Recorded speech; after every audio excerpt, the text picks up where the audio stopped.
the community grants, a significant initiative aimed at empowering local communities to solve their own problems. From the time we launched this initiative in 2019, we have given 92 grants totaling 4.5 million kina to over 70 organizations around the country. These local organizations have connected communities to water sources for the first time, built waiting homes for pregnant mothers, literacy centers for communities, health clinics in remote areas, classrooms for students, and safe houses for women at risk of violence. At Digitel, we're not just connecting people, we're empowering communities. Applications are now open.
Hello and welcome. This is Midday News. Thanks for joining us. The PNG Defence Force is actively in talks with insurance providers for members of the force and their dependents. However, Chief of Defence Commodore Philip Polewara revealed that the nature of military work is not attractive for insurance providers. Compelled by rumors of industrial action circulated on social media regarding the Public Service Nuclear Association recently, Commodore Philip Polewara addressed members of the PNG Defence Force to clarify that the force is not captured under the Public Service Nuclear Association, encouraging that all personnel are to refrain from taking part in any industrial action that may be initiated by the members of the public service or their workers' union. He said the nuclear policy does not cover the PNGDF and does not benefit its members. PNGDF is a separate state service established under the Constitution. PNGDF's normal process to care for and compensate members who are injured or killed in action is still in place and operational.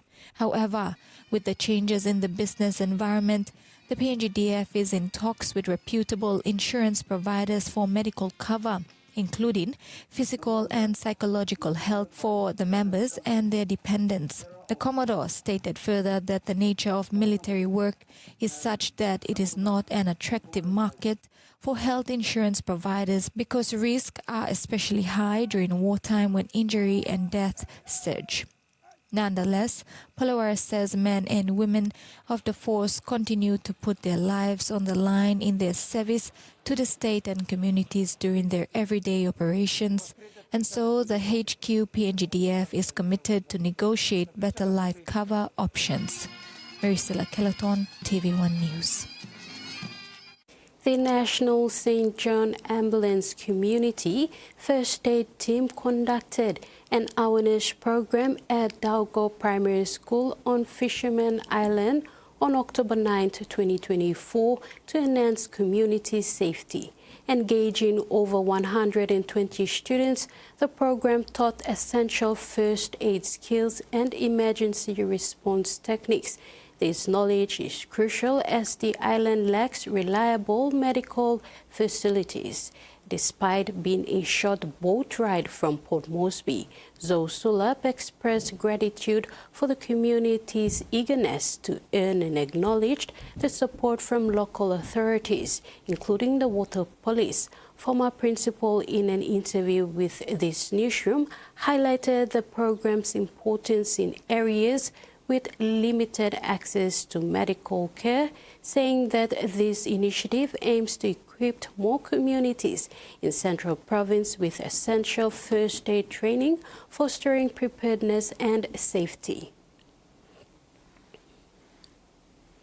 The Papua New Guinea Tourism Promotion Authority continues to support tourism activities around the country.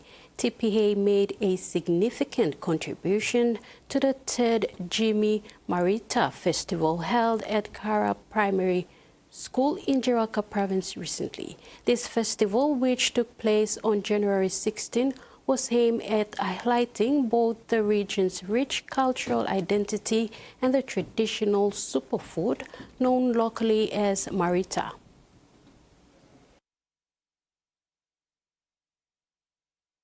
The Papua New Guinea Tourism Promotion Authority, or TPA, pledged 10,000 kina to support the third Jimmy Marita Festival at Kara Primary School in Jiwaka Province.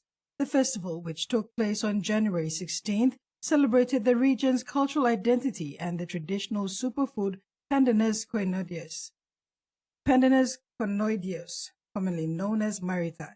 During the event, research scientist Jonna Anton from the National Agriculture Research Institute highlighted Marita's nutritional benefits, including carotene for eye health, tocopherol as an antioxidant, and essential fatty acids for heart and brain health. Anton emphasized the importance of preserving Marita, a food source that is declining in popularity. Festival Chairman Gabi Apainga expressed gratitude for TPA's sponsorship, noting its significance in promoting Marita's cultural importance. Jiwaka Provincial Administrator Rick Cogan praised the organizing committee for their efforts in making the event successful. Local entrepreneurs John and Lauren Kisan showcased their Marita-based products, presenting affordable options to the community amid rising costs of imported goods. The event also featured a ribbon-cutting ceremony marking the continued partnership between TPA and the Jimmy District Development Authority, ensuring ongoing support for the festival.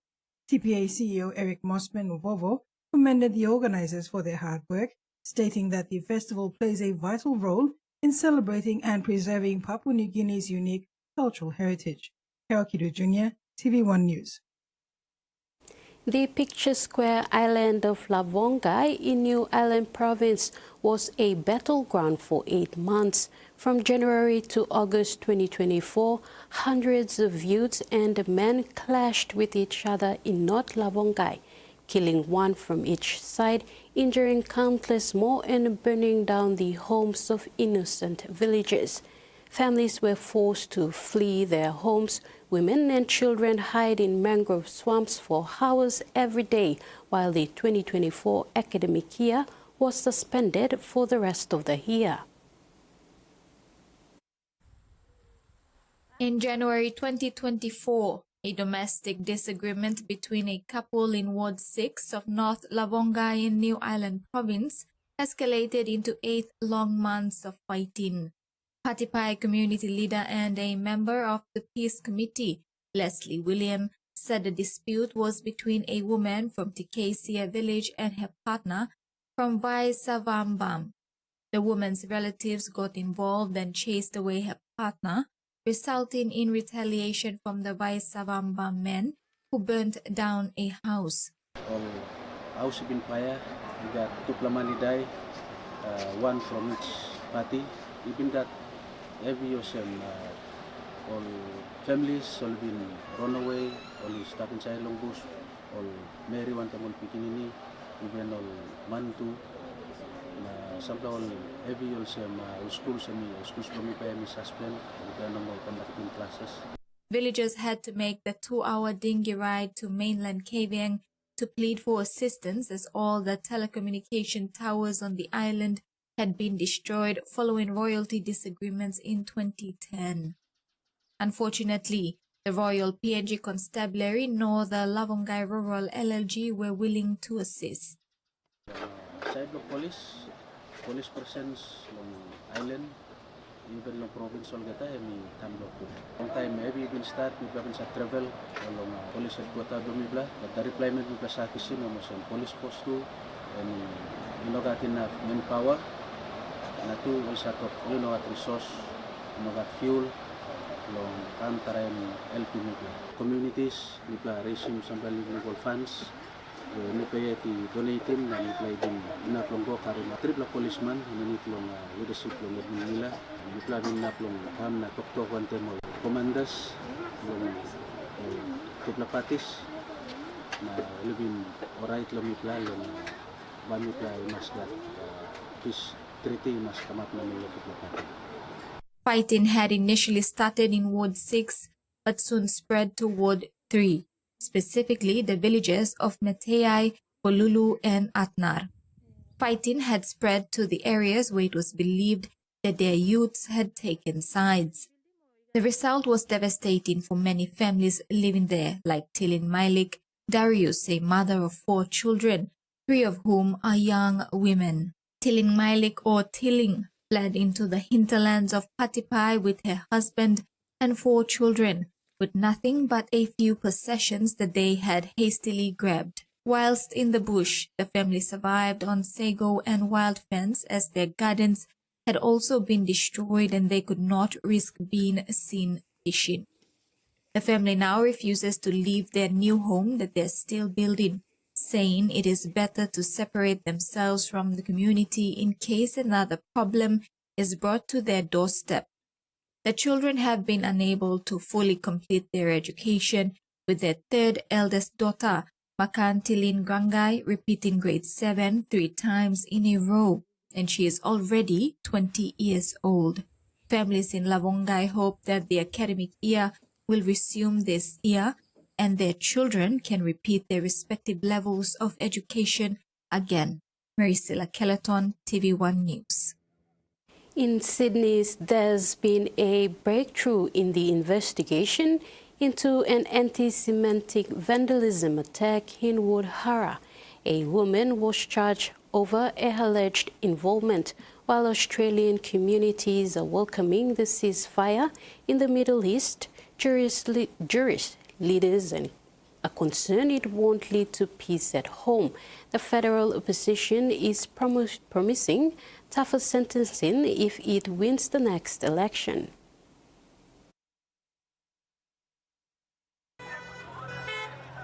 Celebrations break out in Western Sydney as the bombing in Gaza comes to a temporary end. Palestinian supporters line the streets in a show of relief after the peace deal between Israel and Hamas is confirmed. Before Australian Jewish leaders in Bondi welcomed the release of 3 Israeli hostages and the ceasefire, but expressed concerns it won't end troubles at home. There's been a rise in anti-Semitic attacks in Australia since the war in Gaza started. The opposition leader is vowing to crack down on the problem if elected. Anti-Semitism in every form is a national scourge. He's promised to push ahead with mandatory sentencing for perpetrators. Under the plan, Australians who display prohibited hate symbols would spend at least 12 months behind bars, and the minimum sentence for Commonwealth terror offences would increase to 6 years. Anthony Albanese says his government has already taken action, including passing the laws that ban Nazi and terror symbols and helping to boost security at Jewish sites around the country. We'll continue to take strong action under the laws. Individuals in New South Wales get sent to prison for long periods of time, even though they're not part of a mandatory sentencing guideline. Today, New South Wales police have arrested and charged a 34-year-old woman over her alleged involvement in a vandalism attack in Woollahra last month, in which buildings and vehicles were damaged. We can't arrest our way out of this situation, but it does take a whole community to come together. The New South Wales mental health system is about to be stretched to the limit, with close to 200 public hospital psychiatrists leaving their roles. To try to prevent the mass exodus, the government's offering them a special 10% allowance, but it's also seeking an urgent hearing in the Industrial Relations Commission. This is the reality for some of the state's mental health patients. Gordon Stewart spent 2 nights on the floor of the emergency department in Coffs Harbour after attempting to take his own life.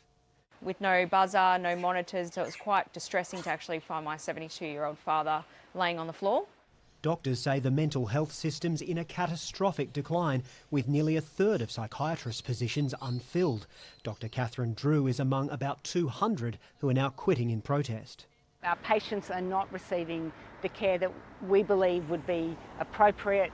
To recruit new staff and stop existing specialists going interstate, psychiatrists want a 25% single-year pay rise. The government's offering just 10.5% over 3. But it's also offering all staff psychiatrists a 10% onerous duties allowance, and it's seeking urgent arbitration in the Industrial Relations Commission. Giving a commitment that the finding of that independent umpire the government will accept. That, I think, is a very reasonable path forward that is clear. The government plans to rely on casual or locum doctors to fill the gaps left by mass resignations, paying them $3,000 per day to avoid meeting the demands of existing staff. We are incredibly concerned that this government is choosing to waste so much public money and throw patients, doctors and the entire mental health system under the bus simply to save face. The government's been contacting the more than 200 psychiatrists who've tendered their resignations, asking them to reconsider. It says some have changed their minds, others have delayed their decisions, but it's refusing to provide the numbers. Doctors say the effect of the resignations may not be noticed for some days, but they'll be felt across the public hospital system. And that ends our midday news. To join us at 6 for more.